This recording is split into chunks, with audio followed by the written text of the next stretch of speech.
예, 어, 인도네시아 오픈식 잘 다녀왔습니다. 정말 많은 분들이 모였고요.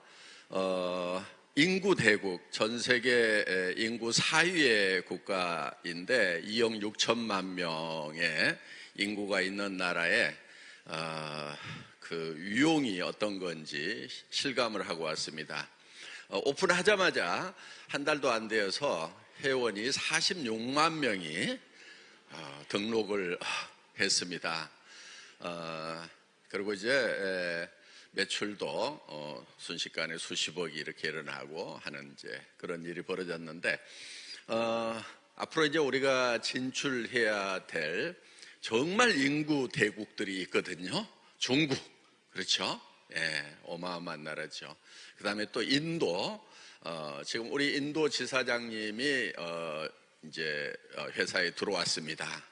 그래서 그분은 인도 사람인데 한국 카이스트에서 박사 학위를 받았어요.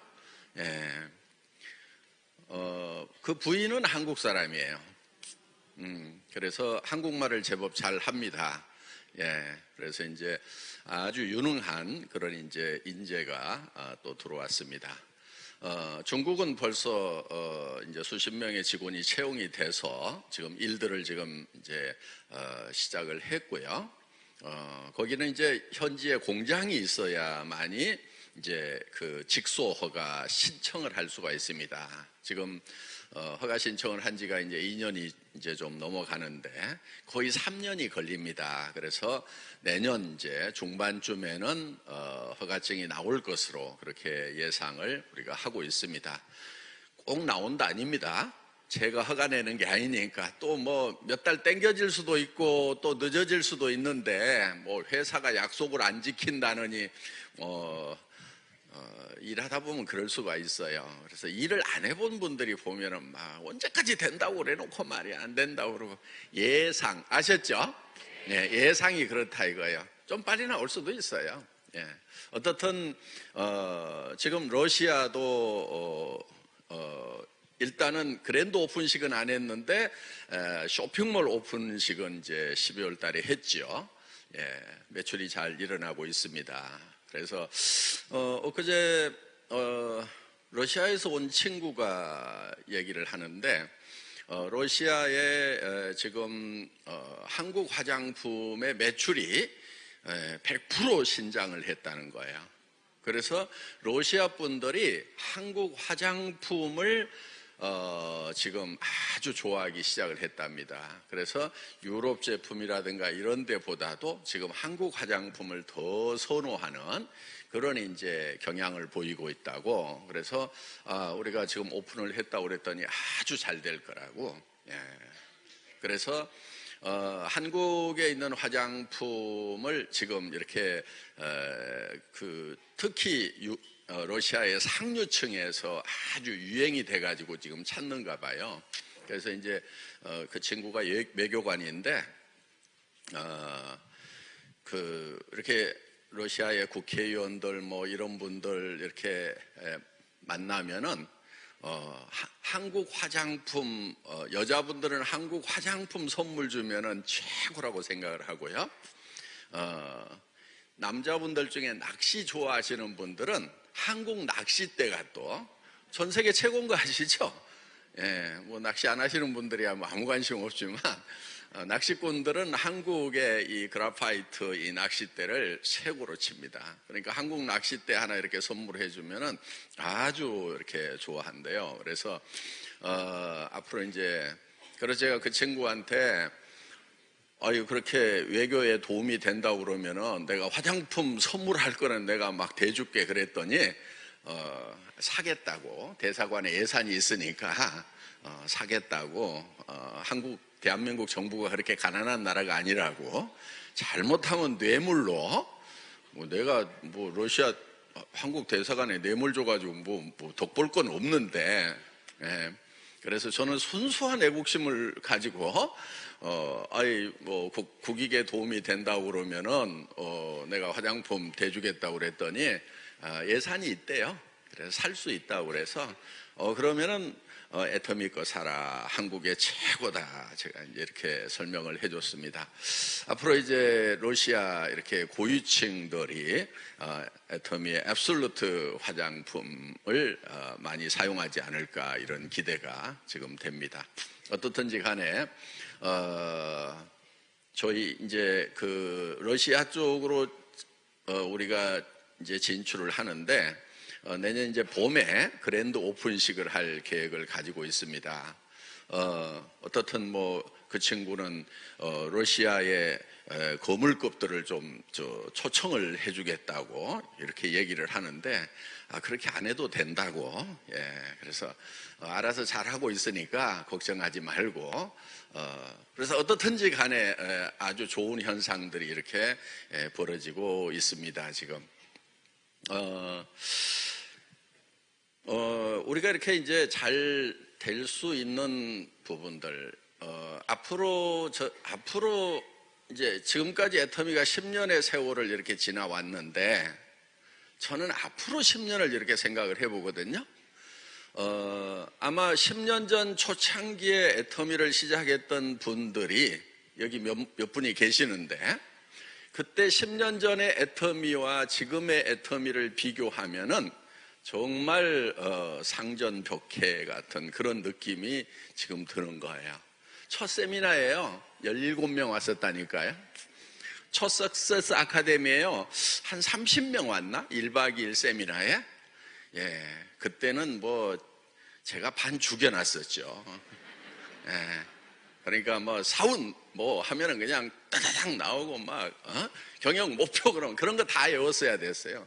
새벽 2시까지 그냥 막 강훈련을 시켰죠. 지금 숫자가 많으니까 제가 할 수 없이 봐드리고 있는 거예요. 지금 뭐 1박 2일 뭐 하는 거 하루 종일 앉혀놓는다고요. 그때는요, 앉혀놓지도 않았어요. 그냥 여기 나와서 발표할 때도요, 걸어 나오면은요, 다시 들어가! 그래가지고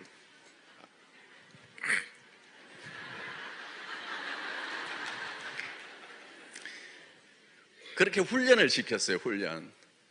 당신들은 석세스 아카데미 1기생이고 앞으로 전 세계에 많은 이 후배 사업자들을 이끌고 가야 될 사람들인데 이래가지고 되겠냐고 막 해가지고. 그랬더니 어떤 분은요, 그때는 목이 다 쉬었어요. 그냥 끝날 때쯤 되면. 지금 뭐 목들이 다 썽썽하죠. 할 수 없어야 지금 어떻게 뭐 해볼 수가 없어서 지금 봐주고 있는 거니까. 그렇게 이제 첫 석세스 아카데미, 이때 요만큼 모였었어요. 우리 최기정 지금 단장도 보이고, 뭐 보이죠? 사라진 분들도 꽤 있어요. 절반은 사라진 것 같아. 어떻든 이렇게 함께 했던 분들은 같이 이렇게 지금 최고의 직급까지 이렇게 올라왔습니다. 저 때를 생각을 하면은 이제 10년 만에 이렇게 변했는데, 앞으로 10년 후에는 애터미가 어떤 모습이 될 것인가, 우리 좀 예측을 해볼 필요가 있죠. 제가 10년 전에 이런 얘기를 했어요. 지금은 여기 자리가 텅텅 비어 있지만은 앞으로는 정말 그냥 앉을 자리가 없어가지고 서로 싸움질을 하고 말이야. 서로 좋은 자리에 앉히려고 난리를 칠 거라고 막 이런 얘기.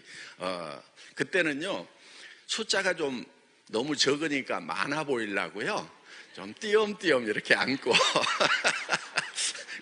행사가 너무 초라해 보이니까. 그런데 그때 저는요, 얼마나 열정적으로 강의를 했는지 몰라요. 싸늘하게 식을수록요, 강사는 강의를 더 세게 때려야 되는 거예요. 여러분들 사업하시면서요, 혹시 어디 갔는데 뭐 예상 숫자가 보다 안 왔잖아요. 그때 강사가 힘 빠지면은요, 조직이 같이 힘이 빠지는 거예요. 그때는 어떻게 해야 되냐면 투지가 나와야 돼요. 그래? 내가 여기서 오늘 한 명만 건져도 나는 충분하다. 이 한 명을 위해서 목숨을 걸어버리겠다. 이러면서요, 강의를 더 세게 때려야 돼. 그러면은요, 거기서 다음에 가보면 이제 확 달라져 있어요. 그 몇몇 사람 때문에. 그러니까 여러분들이 안 되면 안 될수록 여러분이 힘이 빠지면 안 돼요. 그거는 리더가 아니에요. 자, 전쟁터에서 부하들이 다 발발 떨어. 그러면은 어때요? 대장이 같이 떨어야 되겠어요? 야, 이거 아무것도 아니야. 날 따라. 나만 따라오는데 하고 치고 나가야 되겠어요? 치고 나가야 되는, 그게 리더인 거예요. 저는 그때요, 제가 생각해도 답답하죠. 왜?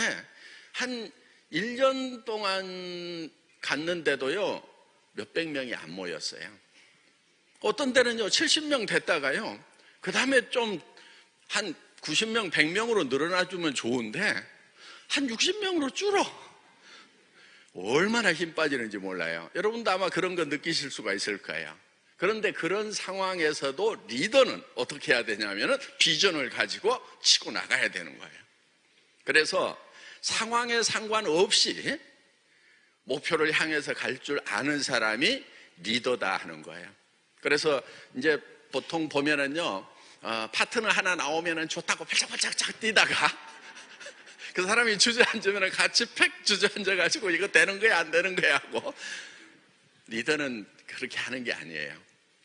그래서 항상 어떤 어려운 고비를 넘겨서 정상까지 가는 거예요. 높은 산을 갈 때는요, 올라가다가 골짜기 또 내려가다가 다시 올라가다가 이렇게 가면서 이제 정상을 가는 거다 하는 겁니다. 그러니까 좀 침체기가 오더라도 사업하면은 막 계속 잘 되는 게 아니에요. 예, 그래서 막 바닥바닥 하던 사람들이 좀 힘 빠지고 그러면은 리더는 어떻게 해야 된다고요? 그때 더 힘을 내는 게 리더예요. 걱정하지 마. 어차피 오는 사람이 있고 가는 사람이 있어. 오는 사람이 가는 사람보다 더 많기만 하면 돼. 처음 시작할 때보다는 많아졌잖아? 계속 밀고 나가자고. 이렇게 조직에다가 힘을 불어넣을 수 있는 사람, 이 사람이 리더다 하는 거예요. 리더는 상황과 같이 움직이는 게 아니에요. 리더는 상황을 극복하고 상황과 반대로 움직여 나갈 수 있는, 조직이 힘이 빠져나갈 때 리더는 더 힘있게 나아갈 수 있는 사람이 진정한 리더다 하는 겁니다. 그래서 여러분들이 그 어려움을 극복을 할 때, 이때야말로 내가 힘을 낼 때구나. 자, 조직원들이 다 힘으로 가고 표정이 어두워. 그럼 리더는 어떻게 해야 돼요? 같이 어두워야 돼요. 억지로라도 표정을 밝게 하면서 오도방정을 떨어야 돼요. 우와!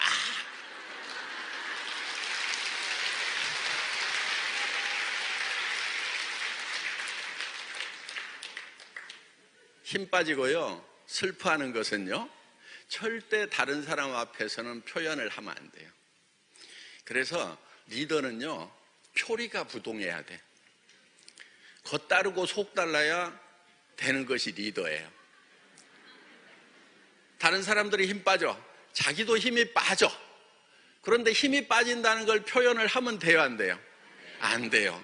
그거는 리더가 될 수 없는 거예요. 그래서 힘이 빠지면 빠질수록 속은 그렇더라도 겉으로는 반대가 나와야 돼. 그때일수록 더 밝은 표정으로, 더 희망찬 표정. 그래서 이 어두워지는 곳에 빛을 비치는 사람들이 진정한 리더다 하는 겁니다. 애터미는 그런 길을 걸어왔습니다. 네.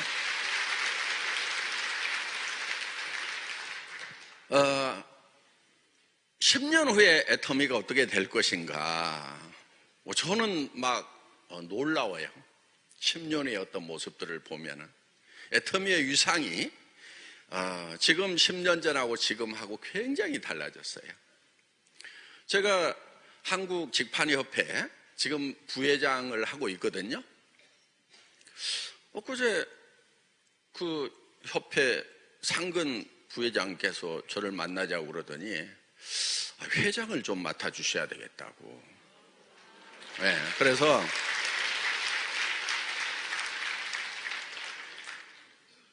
왜 내가 회장을 해야 되냐고. 아이고, 저 하실 분들 많으니까 아모레 패시픽도 있고 LG 생활건강도 있고 우리 또 세계적인 그 존경하는 기업 아메이도 있고, 예. 아니 그런 웅진 코웨이도 있고 쟁쟁한 회사들이 있는데 더구나 직판협회는 원래 방판이 주력이거든요. 근데 거기에 이제 네트워크 회사들, 다단계 회사들이 같이 들어가 있는 거예요. 그러니까 그쪽에서 하셔야 된다고 하고 이제 극구 사양을 했는데 굳이 맡아달라고 그래서 제가 조건을 하나 제시를 했어요. 그 업체들이 다 저를 회장으로 추대한다는 추대서에 사인을 받아가지고 오면은, 예.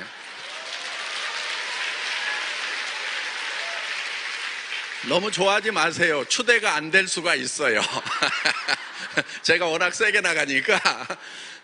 그리고 또 회장사가 되면은요, 부담해야 될 돈도 몇 억이 돼요. 또 많아. 그러니까, 그런 것 때문에도 조금 나중에 해도 되겠다. 이렇게 생각을 하고 있는데, 어떻든지 간에, 이제, 제가 이런 얘기를 했어요. 내가 DSA, 직판협회에 들어가면은 확 좀 뒤집어 버릴 건데 괜찮겠냐고. 눈이 띵그레 갖고 이렇게 쳐다보더라고요. 예. 뭘 뒤집으시려고 그러는데요 하고. 그래서 제가 이런 얘기를 했어요. 지금 직판협회가 회원사 때문에 먹고 사냐, 아니면 회원사들이 직판협회 때문에 먹고 사냐, 이렇게 질문을 했어요. 지금 우리 회원사들이 느끼는 것은 저 직판협회가 우리 때문에 우리가 내는 회비 가지고 먹고 살고 있다 이거예요. 이런 느낌을 내가 받고 있다. 그리고 거기에 대해서 공감대가 형성이 돼 있다. 이거를 내가 확 바꾸겠다. 그래서 직판협회가 이런 우리 회원사들을 이끌어 주니까, 그래서 우리 이 업계가 살았구나 하는 그런 느낌이 나도록 뒤집을 건데, 그러려고 하면은 협회 직원들 엄청 고생해야 될 건데 그래도 회장으로 추대를 할 거냐고. 그랬더니 그렇게 해주시면 좋죠. 저희도 그렇게 하고 싶은데 어떻게 할 줄을 몰라가지고. 그래서 제가 이런 얘기를 했어요. 자, 우리 임직원들이, 애터미 임직원들이 자기들이 일해가지고 번 돈을 회장 일가가 그냥 뜯어먹고 산다, 이런 느낌이 들면은 제가 기분이 좋겠어요? 그래서 저는 절대 그렇게 안 되도록 하려고 엄청 열심히 뛰어요. 그래서 우리 임직원들에게, 와, 우리 회장이 앞장서서 저렇게 뛰어가지고 더 벌어가지고 우리들한테 상여금도 많이 주는구나, 우리 회장이 있는 게 도움이 되는구나, 이런 느낌이 들어야 될 거 아니냐고. 우리 회원님들도 마찬가지예요. 야, 우리가 현장을 죽고 살고 뛰어가지고 찬바람, 비바람 맞아가면서 뛰었더니 회장은 가만히 앉아가지고 뜯어먹고 사는구나, 이런 느낌이 들면은 어때요?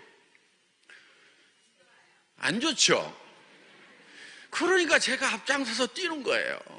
그래서 여러분들이, 야, 우리 회장이 저렇게 뛰어주니까 그래도 이 회사가 이만큼 되고 이런 시스템이 돌아가면서 내가 그래도 사업을 이렇게 키울 수가 있구나.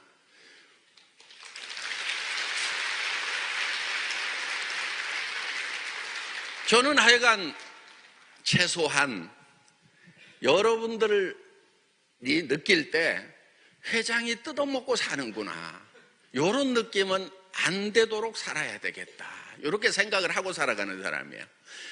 자, 요 얘기는 무슨 얘기냐면요, 그러니까 회장이 안 뜯어먹으니까 나는 좋네, 이러지 말고, 제가 왜 이 얘기를 하겠어요? 여러분 한 사람 한 사람이, 한 분 한 분이 파트너들에 대해서, 우리 스폰서는 내가 죽고 살고 뛰는 것에 대해서 뜯어먹고 사는구나, 이런 느낌이 절대로 안 되도록 움직여야 된다 하는 거예요.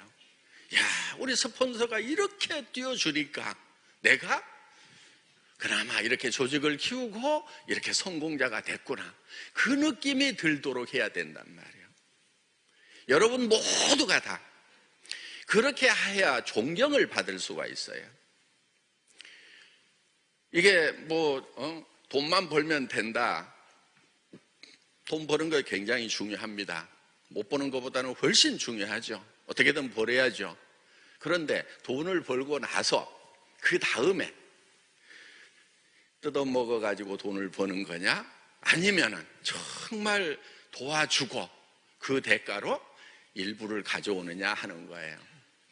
저는 애터미 회원 모든 분들이 정말 파트너들에게 존경을 받는 그런 리더들이 됐으면 좋겠다 하는 겁니다. 예.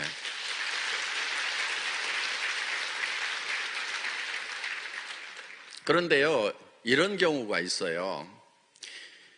뭐를 막 하려고 그러는데 능력이 안 돼.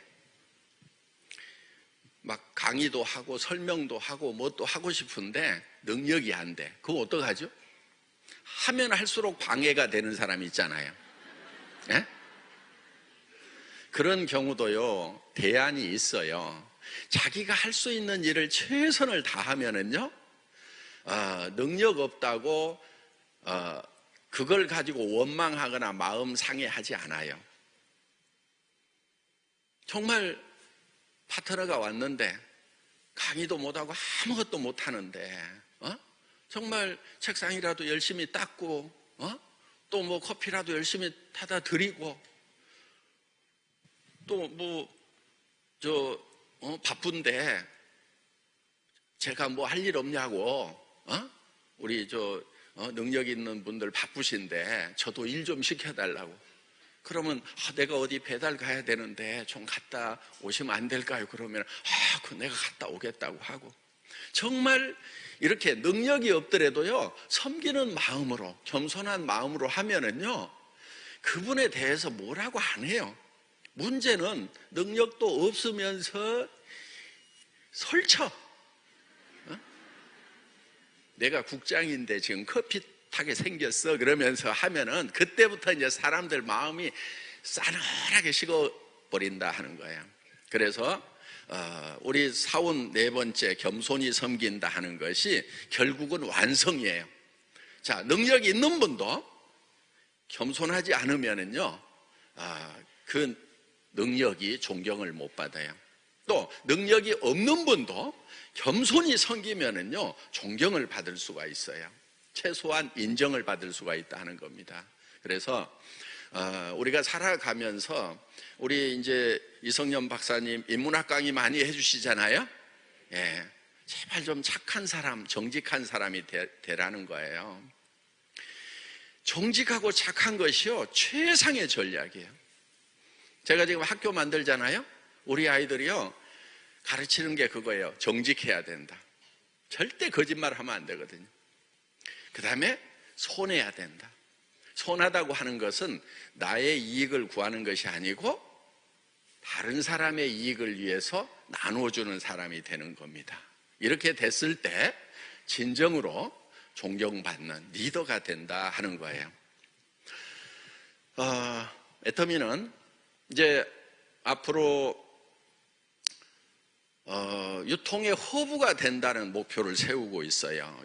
유통의 허브가 된다고 하는 것은 모든 생산자와 모든 소비자를 애터미가 중간에서 연결하겠다 하는 그런 뜻입니다.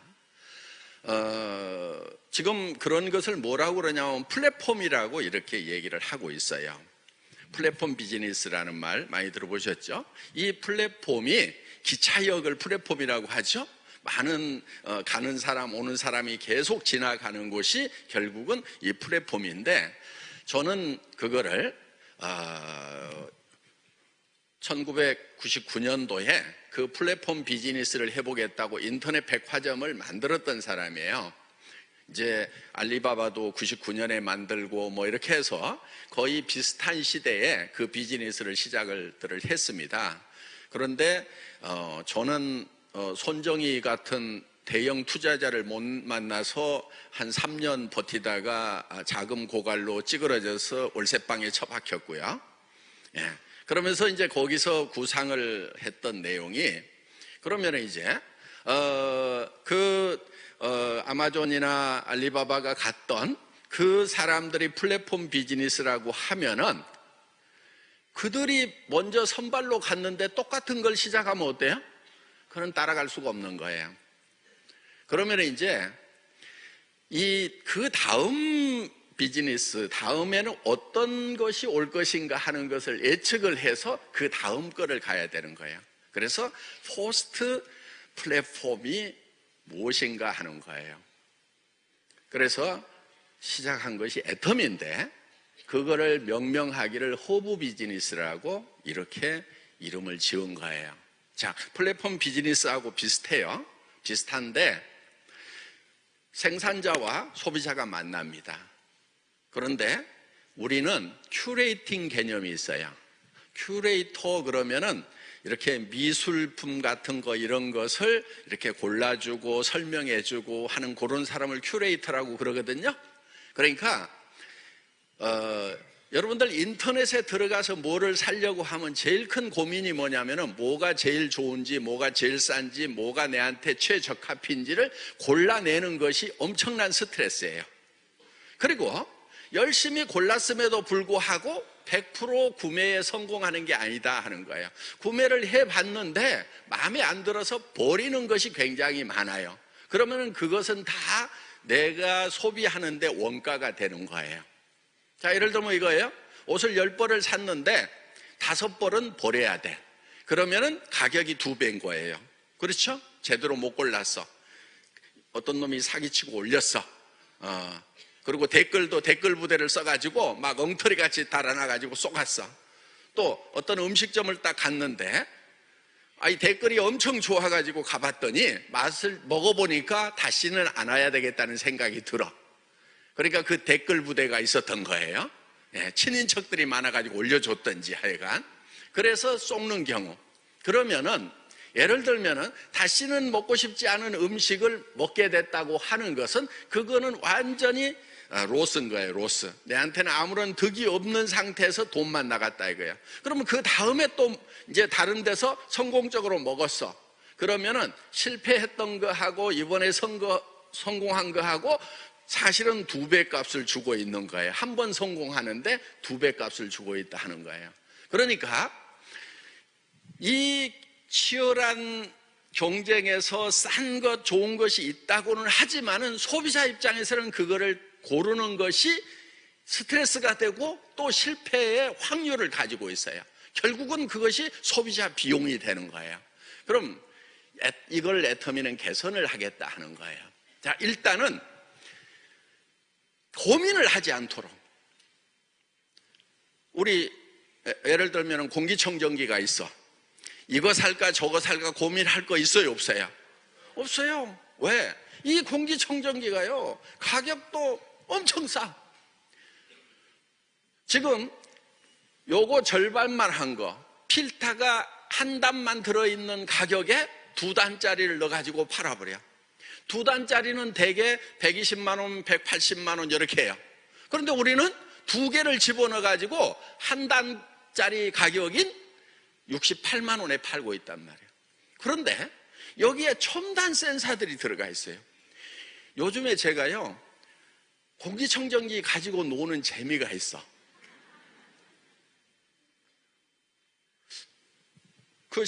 이제 1층 식당에서 조리를 하다가요 어떤 음식은요 갑자기 이게 AI 센서로 해놓으면요 막 돌아가요.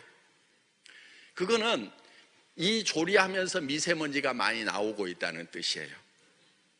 그런데 어떤 조리는 해보면요 그런 현상이 없어요. 센서가 다 얘기를 해줘요. 그리고 화장품 이렇게 쓰다 보면은요 그 향이 있잖아요. 이걸 센싱을 해가지고 지가 또 막 돌아가요. 그리고 이제 애들은 막 여기다 이제 방구 뿡 해가지고 작동되는지 안 되는지 해가지고 이렇게 한 주먹 먹이고 막 그러면서 놀고 막 색깔 변한다고 그러고 또 창문을 이렇게 열면은 진짜 공기가 나쁜 날은요 그 황사 미세먼지가 막 들어오면서 이게 이제 확 돌아가요. 그럼 이제 한참 돌리면은요 그냥 또 파란불로 켜지면서 공기가 맑아지는 거예요. 그래서 이제 그리고 뭐 옷 같은 거 이렇게 털고 입고 하다 보면 이불 개다 보면 또 먼지가 많이 나니까 이게 또 확 돌아가고. 그러니까 정말 저희 집에 그 전에 공기청정기 없었겠어요? 다 있었어요. 부잣집이니까 일제도 있고 뭐도 있고 다 있었는데 그거 요즘에 싹 옆으로 걷어놨어요. 예. 그리고 이걸 다 갖다 놓은 거예요. 그러면서 이 공기가 어떻다 하는 것을 눈으로 보는 것 같은 그런 느낌이 드는 공기청정기가 지금, 그것도 가격이 거의 반 가격. 그러면서 또 거기에 PV가 붙어가지고 수당까지 줄 수 있어. 이런 공기청정기가, 그러니까 고민할 필요가 있어요, 없어요? 없어요. 그냥 믿고 쓰는 애터미. 애터미에서 무슨 과자 부스러기 하나가 나와도 어때요? 기가 막히단 말이에요. 이야, 어떻게 이런 걸 만들었지? 어떻게 이런 걸 찾았지? 하는 느낌이 들 수 있는 그런 것들만 우리가 싣고 있다 하는 거예요. 그래서 소비자가 고민하지 않아도 이제 되도록 만들어주는 거. 그러면서 가격은 절대 가격으로 간다. 그래서 절대 품질의 절대 가격. 그러면은 이제 우리는 한번 애터미 회원이 되면은 정말 계속해서 쓸 수밖에 없는 사람들을 만들어 나가는 거예요. 그런데 다른 플랫폼들은 어때요? 가가지고 막 고르는 하고 신경 쓰여. 어떤 때는 또 잘못 샀어. 신경질 팍 나죠. 그러다 보면은, 그런데 여기는 수당 주는 거 있어요, 없어요? 뭐 포인트라고 주는데 한 10년 모아도 뭐 하나 되지도 않아. 네. 그런데 우리는 35%를 수당으로 풀어주고 있다. 그래서 지금 플랫폼 비즈니스의 다음 비즈니스 모델이 무엇인가 하는 거예요. 이거를요, 마윈이라는 분이 얘기를 했대요. 지금 이렇게 우리가 하고 있는 이 플랫폼 비즈니스에 수당을 주는 제도가 붙는다고 하면은 그거는 엄청난 파괴력을 가질 거다. 그러니까 지금 플랫폼 비즈니스를 이길 수 있는 비즈니스가 바로 그 비즈니스라고 은퇴를 얼마 전에 선언을 했죠. 은퇴하면서 이 자기 기업이 얼마나 갈 건지 고민이 됐던 모양이에요. 내가 떠난 다음에도 이게 계속 갈 것인가, 뭐가 나타나서 이 비즈니스를 이길 것인가 하는 그런 고민을 했던 것 같아요.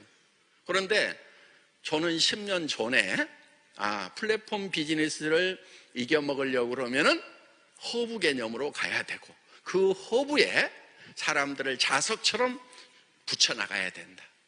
앞으로 AI 시대가 되면은 사무실에는 OA, 오피스 오토메이션, 공장에는 FA, 팩토리 오토메이션이 되면서 무인 공장, 무인 사무실들이 늘어날 거다.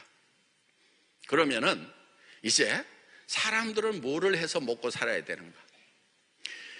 자, 아무리 로봇가 들어와도 사람들은 소비는 없어져요, 안 없어져요?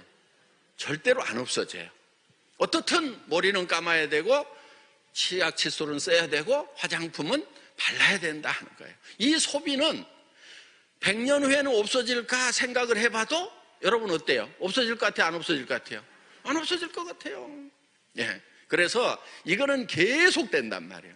그러면은 우리는 이제 100년 기업을 예측을 하고 100년 후에도 살아남을 비즈니스인가를 생각을 해야 되는데 100년 후에도 살아남을 수 있겠다 하는 거예요.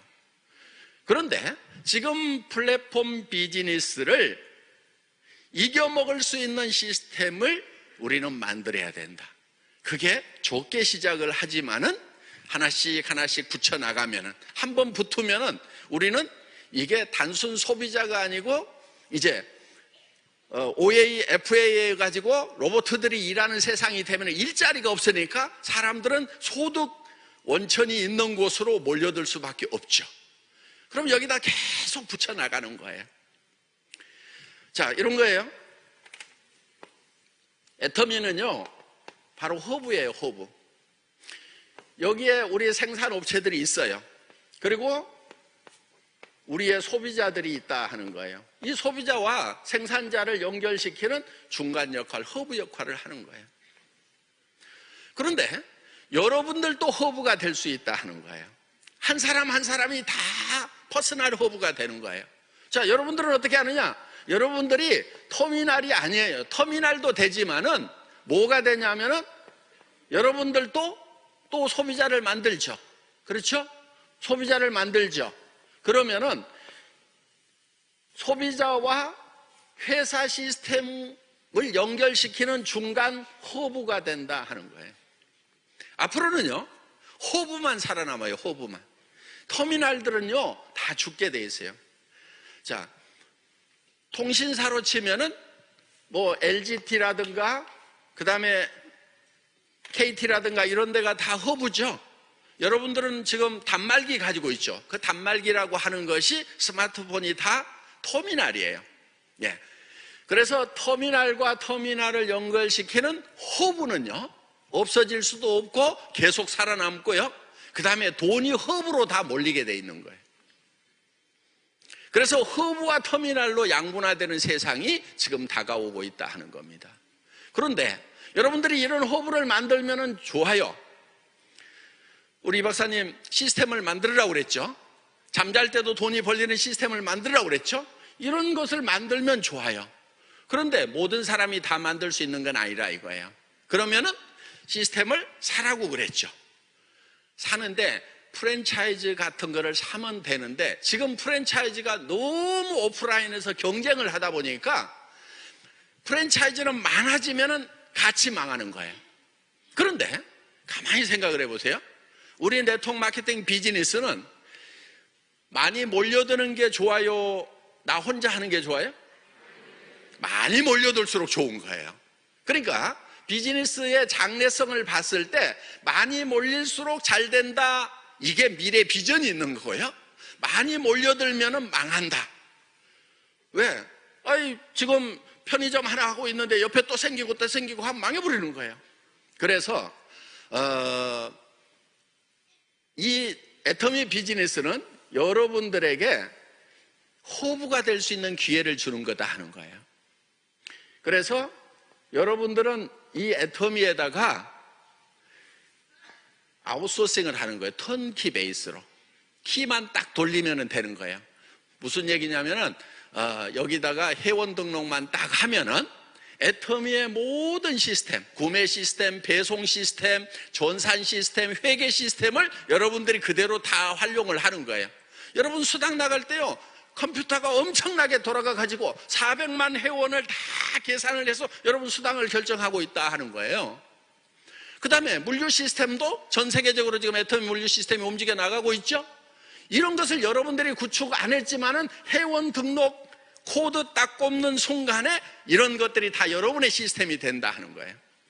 그리고 여러분들은 이제 이 시스템을 전파를 시키는 거예요. 그러면은 이 사람들이 다 여러분의 터미널이 돼주는 거죠. 여러분은 허브가 되고. 그런데 이 사람도 결국은 또 터미널을 만들어 나가는 거예요. 그리고 이 사람이 허브가 되는 거예요. 그러니까 허브와 터미널이 믹싱이 돼야 된다 하는 거예요. 터미널하고 허브하고 나눠 있으면은요 어떤 현상이 생기냐면은요 터미널에 있는 것이 허브로 다 빨려 들어와 가지고 결국은 터미널들이 망해버려요. 그게 지금 할인매장 시스템이 그래요. 어떤 지역에 하나 딱 들어갔어요, 할인매장이. 그러면은 그 주변에 있는 쌀가게, 책가게, 옷가게, 생선가게 전부 다 심지어는 세탁소까지 다 70%가 망해버려요. 그리고 어디로 다 빨려들자면 이 허브인 할인매장으로 다 빨려들어 버린단 말이에요. 그리고 이 사람들이 뭐가 되냐면 다 터미널이 되는 거예요. 자, 생선 팔던 사람이 생선가게 망하고 여기 가서 생선 사고 있어. 신발 팔던 사람이 여기 가서 신발 사고 있어, 망하고. 그런데 이렇게 빨아들여 버리면은 결국은 이 사람들이 결국은 돈이 없어져 가지고 다 망해버려요. 그러면은 여기도 같이 망하는 거예요.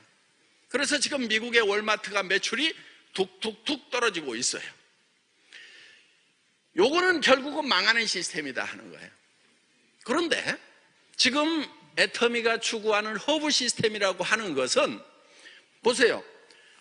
자, 내가 허브가 됐는데 내한테 모든 것이 다 빨려드냐 하는 거예요. 애터미가 허브가 됐는데 모든 것이 다 빨려드느냐 하는 거예요.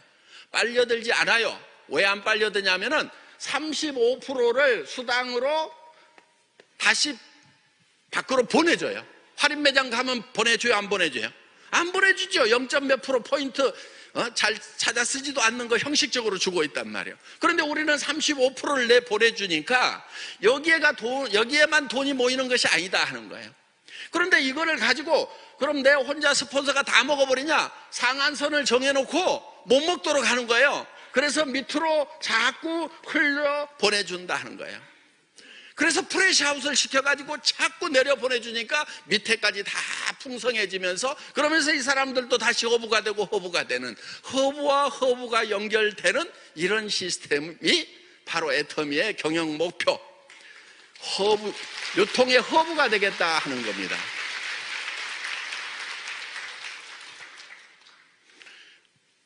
앞으로 지금 플랫폼 비즈니스가 전 세계 이 비즈니스 업계를 지금 휩쓸고 있는데, 이 포스트 플랫폼, 저는 이거를 허브 비즈니스라고 한 거예요. 뭔가 이름을 좀 달리 해야 되잖아요. 그렇죠? 예. 그래서 이 허브 비즈니스에 여러분들이 지금 동참을 하신 거다 하는 겁니다. 앞으로는요, 세상이 이렇게 바뀔 거예요. 허브 비즈니스를 하는 부자들과 허브 비즈니스를 하지 않는 가난뱅이. 오늘 잘 오셨죠? 예. 자.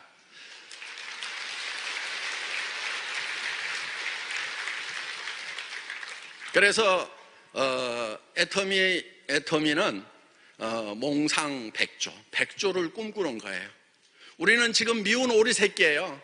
다단계 판매 그러면은요, 지금도 형편없는 것들이나 하는 것, 인생으로 태어나서는 절대로 하지 말아야 될 것, 이런 식으로 생각하시는 분들이 제법 많아요. 저는 천만다행이라고 생각을 해요. 여러분, 우리가 알고 있는 이 비즈니스의 비전을 안다고 하면은 삼성, LG, SK 다 뛰어들겠죠. 그럼 저하고 할래요? 삼성하고 할래요? 솔직하게. 예, 여기 있는 분들 중에요, 삼성하고 하겠다는 분들이 꽤 많을 거예요. 그래서 저는 천만 다행이라고 생각을 해요. 왜? 너무 우리 네트워크 마케팅의 선배들이 이 네트워크 마케팅에다가 똥칠을 많이 해가지고 더러워서 안 들어와, 큰 업체들이. 그러니까 이제 우리들이 해먹는 거예요. 자, 여러분들도 마찬가지예요.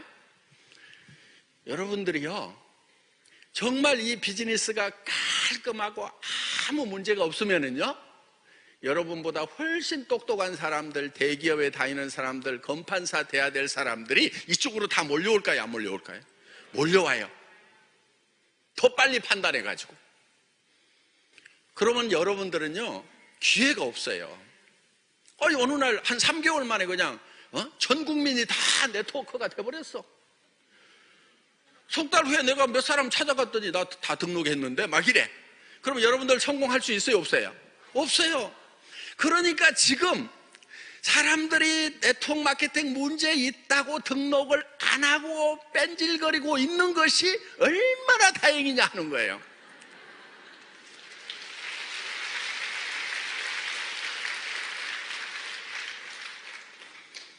그래서요, 우리처럼 공부 못하고 가난한 사람들에게는요, 정말 이 비즈니스가 똥칠이 좀 되어 있는 것이 아주 다행입니다. 안 그러면 진짜 누가 병원에서 그 나무 똥구멍 까가지고 치질 수술하고 있겠어요? 어제 그 의사 친구보다 나는 우리 로얄 마스터 그분이 자기가 훨씬 낫다고. 그건 맞는 얘기잖아요. 예, 병원에서 이거 나무 그 참 더러운 거 아니, 그 직업이 없으면 안 돼요. 우리 뭐 고장 났을 때 고쳐줄 사람 있어야 되죠. 훌륭한 분들이에요. 그런 분들이 꼭 있어야 되고, 그분들의 노고에 의해 가지고 우리가 큰 병이 걸렸을 때 도움을 받기는 받지만은, 저는 우리 그 로얄 마스터가 얘기했듯이 그 의사라는 직업이 부러운 건 아니에요. 그분들은 필요하긴 필요해요. 그런데 그분들이 만약에 네트워크 마케팅이 깨끗하면은, 그 좋은 머리 가지고 쫙 분석해가지고 전부 여기 다 와버리면은, 또 누가 문제 생겼을 때 내가 뭐 어떻게 할 수도 없고, 그래서 정말 다행인 거예요. 자, 우리의 네트워크 마케팅 10년 후의 모습은요, 저는 완전 위상이 달라져 있을 것 같아요. 오늘 좀 뻥 좀 쳐볼까요? 네.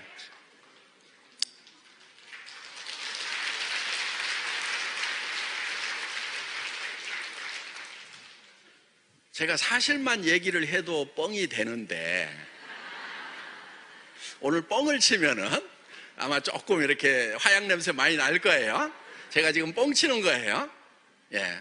제가 한국의 DSA 회장이 되면은 한국 DSA 회장만 할 것 같아요? 월드 DSA 회장까지 갈 것 같아요? 뻥이에요, 뻥. 그런데 세계 직판협회는요, 그 위상이 만만치 않아요. 왜냐하면요, 직접 판매 회원이 수억이에요, 전 세계적으로.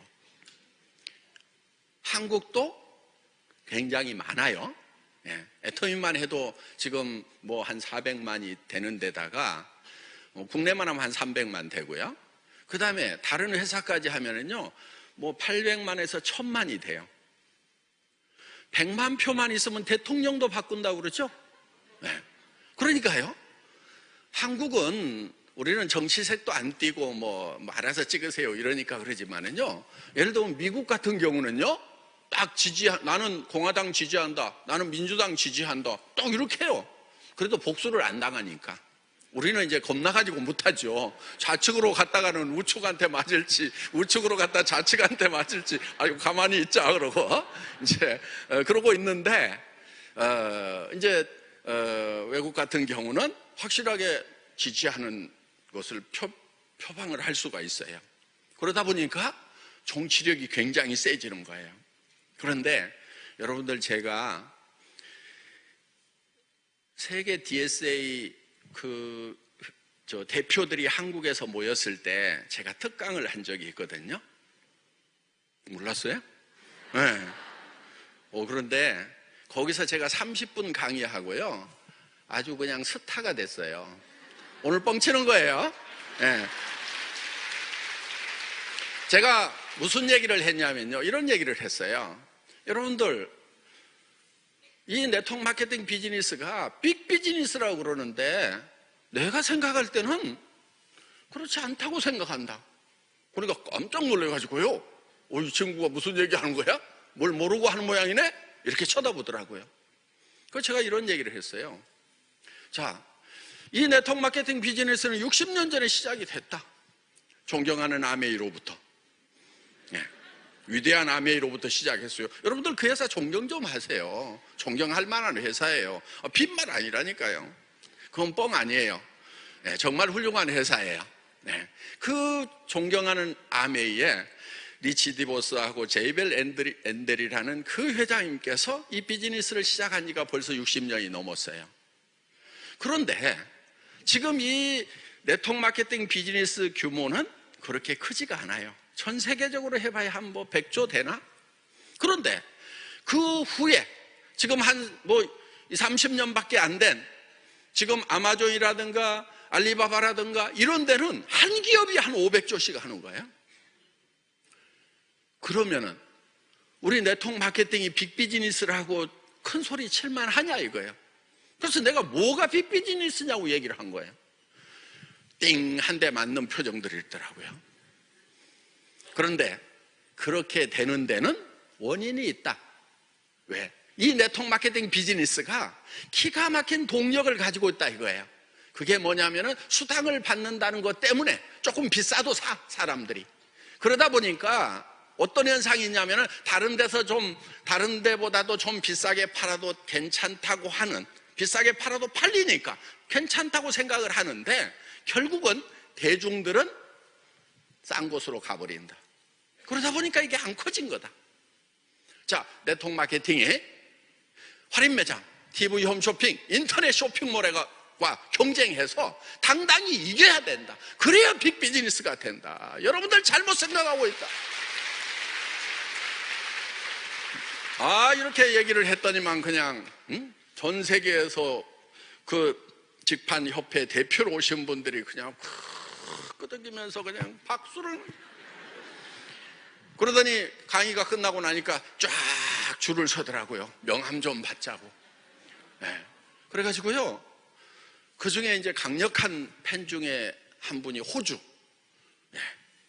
그분이요, 우리 호주 오픈식까지 쫓아오셨어요. 시드니에서 멜버른까지 아주 바쁘신 분인데 오셨더라고. 또 내가 한국 갈 때 시드니 들렸다가 한국으로 온다고 그러니까 하루만 시간을 내갖고 자기를 좀 만나달라고.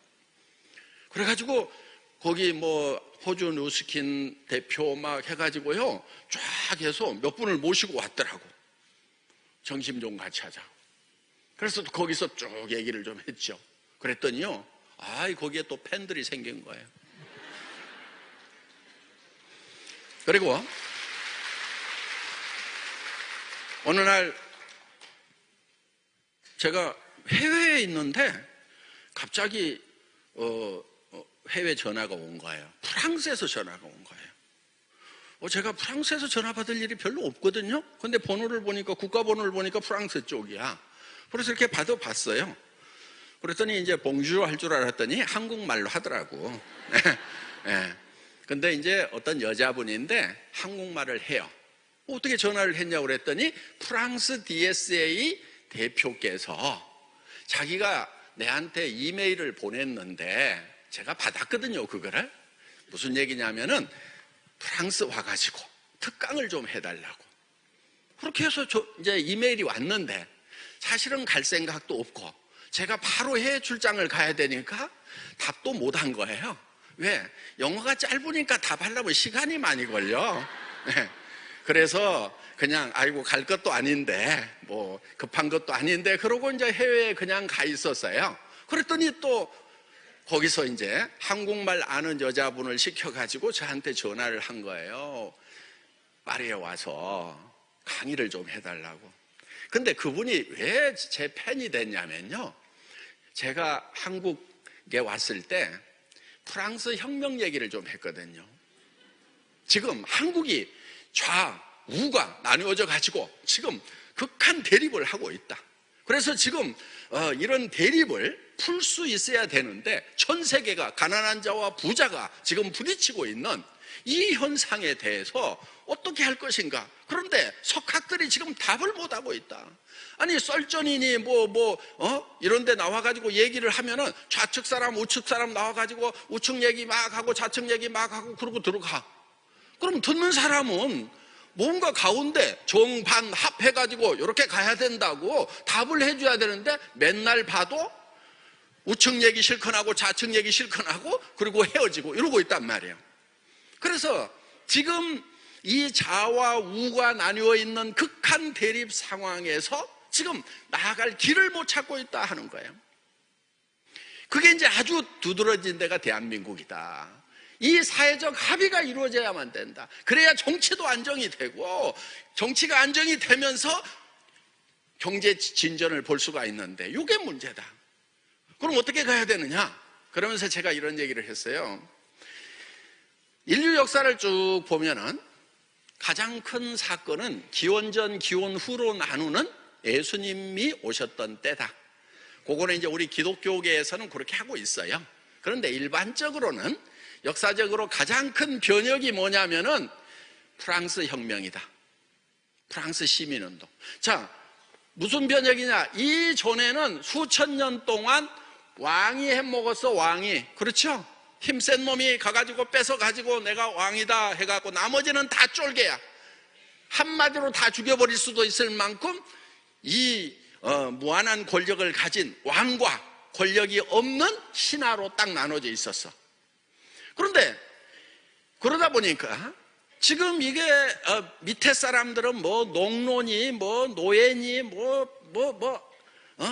해서 먹고 살 수가 없는 세상이 계속되다가 이 프랑스 혁명을 계기로 해가지고 이제 시민이 주인이 되는 소위 민주사회라는 것이 처음으로 만들어졌다 하는 거예요. 여기는 왕이 주인이고 왕이 주인인 거예요. 여기는 민중이 주인인 세상이 왔다 이거예요. 이게 엄청난 변혁이 바로 프랑스 시민혁명이다. 그런데 그 시민혁명의 기치가 세 가지가 있었다. 자유, 평등, 박애. 다 알죠? 네. 그런데 이 세 가지를 가지고 이 시민사회를 만들었어야 되는데, 아니 한쪽에서는 평등이 중요하다고 그러고 평등만 들고 뛰어버렸어. 그게 사회주의 공산주의로 간 거예요. 한쪽에서는 자유가 중요하다고 자유만 들고 뛰었어. 그래서 미국 유럽을 중심으로 해갖고 자유경제체제가, 그래서 냉전시대가 뭐냐면요, 이 자유의 개념이 중요하다, 아니다, 평등이 중요하다고 막 부딪혀서 수십 년 동안 쌈박질을 한 게 냉전시대. 거기에 가장 첨예하게 지금까지 부딪히고 있는 데가 어디냐면은 휴전선이다 하는 거예요.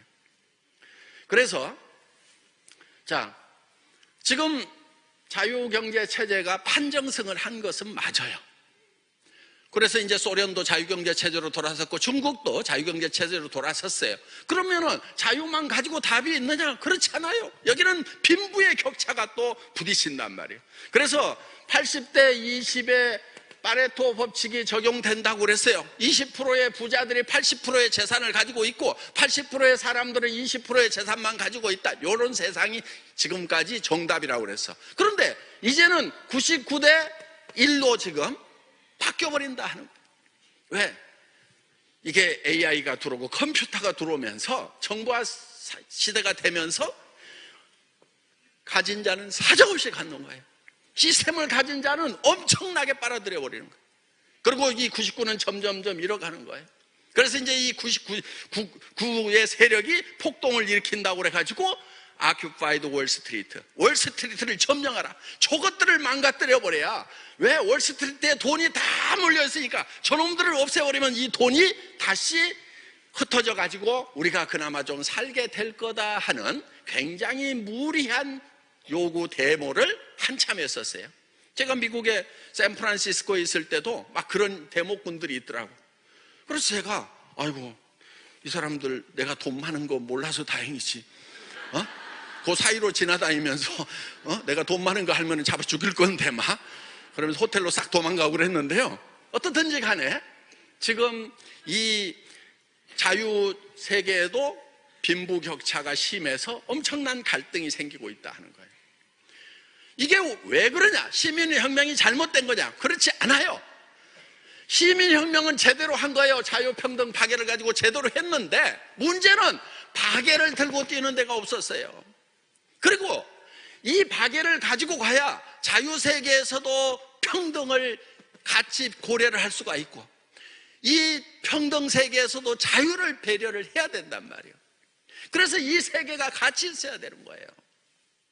그래서 바스티유 감옥에 아직 갇혀있는 이 박애를 가지고 나와야 된다 하고 이렇게 연설을 했더니만 그 프랑스에서 DSA 대표로 오신 분이 감동을 해가지고 프랑스 사람이 나도 이걸 잊어버리고 살아가고 있는데 저 동망 끝에 있는 당신이 어떻게 그렇게 프랑스 혁명을 기억을 하고 그런 얘기를 할 수가 있는데 당신이 프랑스 역사를 전공을 했느냐 그래갖고 아니요 제가 고등학교 교과서에서 봤거든요.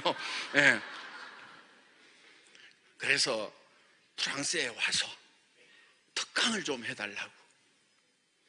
그래서 제가요 이 DSA 업계에요 상당히 이렇게 팬들이 많이 생겼어요. 그러면은 제가 한국 DSA 회장이 된다고 하면은 제가 이런 강의 몇 번만 다니면은 팬들이 쫙 생겨가지고 여보세요 이거 영상에 나오잖아요. 줄 서고 있잖아요 지금. 저는 뻥을 쳐도요 미래를 가지고 뻥을 치지 현실은 다 팩트만 얘기를 해. 팩트를 근거로 뻥을 치는 거예요. 그러니까 월드 DSA 회장 안 될 수 있어요. 그런데 뻥 치는 거예요 지금. 된다고 하면은 이 직판 월드 DSA가 한번 확 뒤집히는 일이 생길 거다 이거예요. 그래서 전 세계적으로 프랑스 혁명 때 이후 미완의 완성으로 끝난 이 시민혁명 진정한 민주주의 자유와 평등이 박해로 인해 가지고 박의 정신 사랑으로 하나가 돼서 믹스된 진정한 시민혁명의 완성이 바로 월드 DSA를 중심으로 해가지고 일으키겠다 하는 겁니다.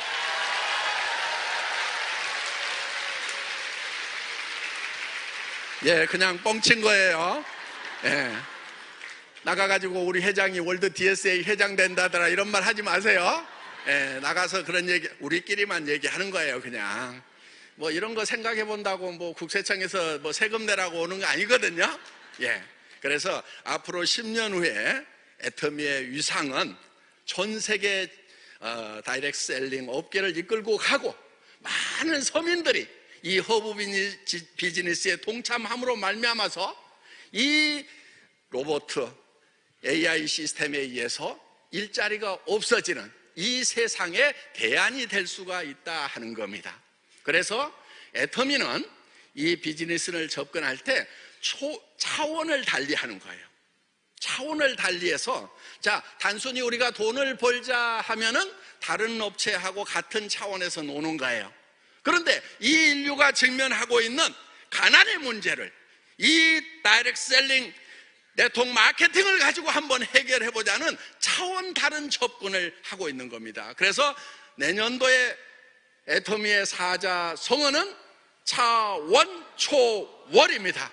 다 같이 외쳐보겠습니다. 차원초월. 다시 한번 차원초월. 다시 한번 차원초월. 모두 차원을 뛰어넘는 그런 성공자가 되시기 바랍니다. 마치겠습니다. 수고하셨습니다.